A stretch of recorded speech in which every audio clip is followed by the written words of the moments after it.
Jean-Louis Boucher, district 4 de Jean-Fontaine, Saint-Eugène.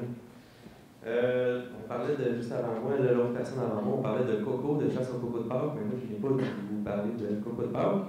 Je viens peut-être vous parler d'œufs de poules pondeuses. Je ne sais pas si dans le passé vous avez eu des propositions de réglementation à propos de légiférer, on pourrait dire baliser ce phénomène-là, qui va, d'après moi, selon moi, prendre de l'ampleur parce que l'année passée, à Chambly, en 2013, en octobre 2013, on a adopté 2 règlements sur dans le fond, l'intégration des poules urbaines, des poules en milieu urbain.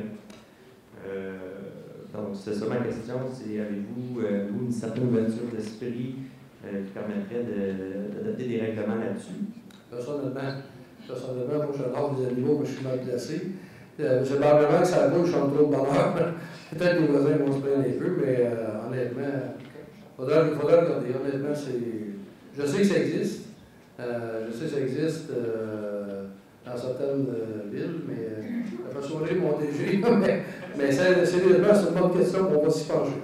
C'est bon, mais on parlait de bruit, tout ça, mais c'est le débat que j'avais, parce que quand je lançais l'idée dans le milieu de travail ou avec ma famille, mes amis, c'est le bruit, mais une poule, je me disais, mon argument, c'était ça fait pas plus de bruit qu'un chien qui jappe ou ça en fait moins pour avoir déjà eu des poules.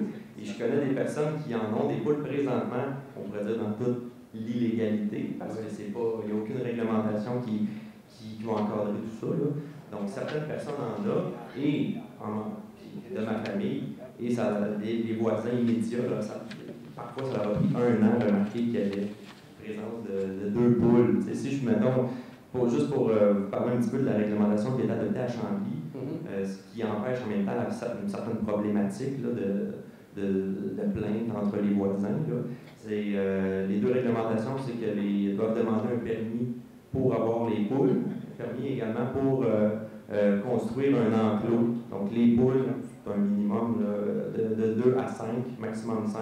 Pourquoi 2? Parce qu'ils sont quand même des animaux grégaires. Là.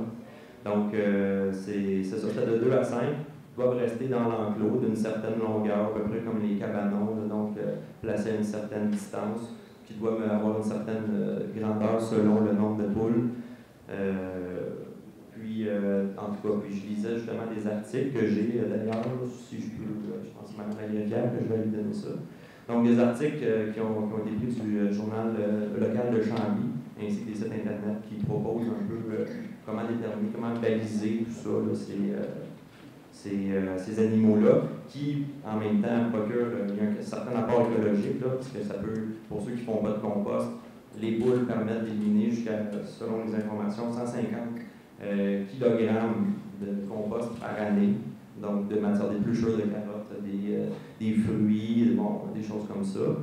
Puis en même temps, de ceux qui font du jardinage, procurer un certain engrais, autant pour le gazon que pour les plates-bandes de jardin. Donc, je sais pas, là, je sais pas si... Non, c'est une idée qui mérite réflexion. Allez nous laisser le document pertinent le match en plus. C'est bon, puis tu sais, les grandes villes, il y a Vancouver, Seattle, Chicago, New York, et la première ville au Québec, Chambly. Saint-Jean pourrait être la deuxième. Si vous me permettez, Michel, j'ai un article dans la semaine verte qui a paru, excellent article qui parle des poules urbaines. Si les gens veulent aller voir le reportage, ça explique beaucoup le concept des poules urbaines puis la façon que les villes se sont pris pour les autoriser. Je pense que c'était la Colombie-Britannique dans le coin de la... il y a Vancouver qui expliquait dans le reportage. Je suis très ouvert à ça. Je suis content d'entendre votre point de vue. Puis je sais pas, j'imagine que je vais prendre contact avec M. Fontaine pour les développements de tout ça. Là. Donc, c'est bon. On va le regarder. M. Bessette, une question complémentaire. Vous qui êtes en agriculture, est-ce que je vais comprendre qu'il y a 2 sortes de poules qui existent maintenant? Moi aussi, je parle de la campagne, mais là, il y a des poules urbaines. Tiens, parce qu'il y a aussi des règles avec le MAPAC qu'il faut faire attention à respecter, le ministère de l'Agriculture. Il y a des pêcheurs du Québec, surtout pour le côté sanitaire. Ouais. Il y a des règles aussi pour les poules, quand je dis les poules urbaines, c'est qu'ils ne doivent pas être laissés libres pour la salmonelle. Fait que, il y a comme des petites règles à respecter, c'est pas l'autoriser, je suis en accord. Est-ce que les gens respectent que c'est pas juste des poules laissées là sur. Non, au contraire, et c'est justement la raison pour laquelle les gens seraient réticents. Les gens auraient peut-être peur que les poules soient lâchées en liberté, si je peux me permettre. Donc, si c'est encadré, parce que là, présentement, ça ne l'est pas. Donc, OK. ouais. Ben, merci beaucoup. Merci, c'est intéressant. Merci beaucoup.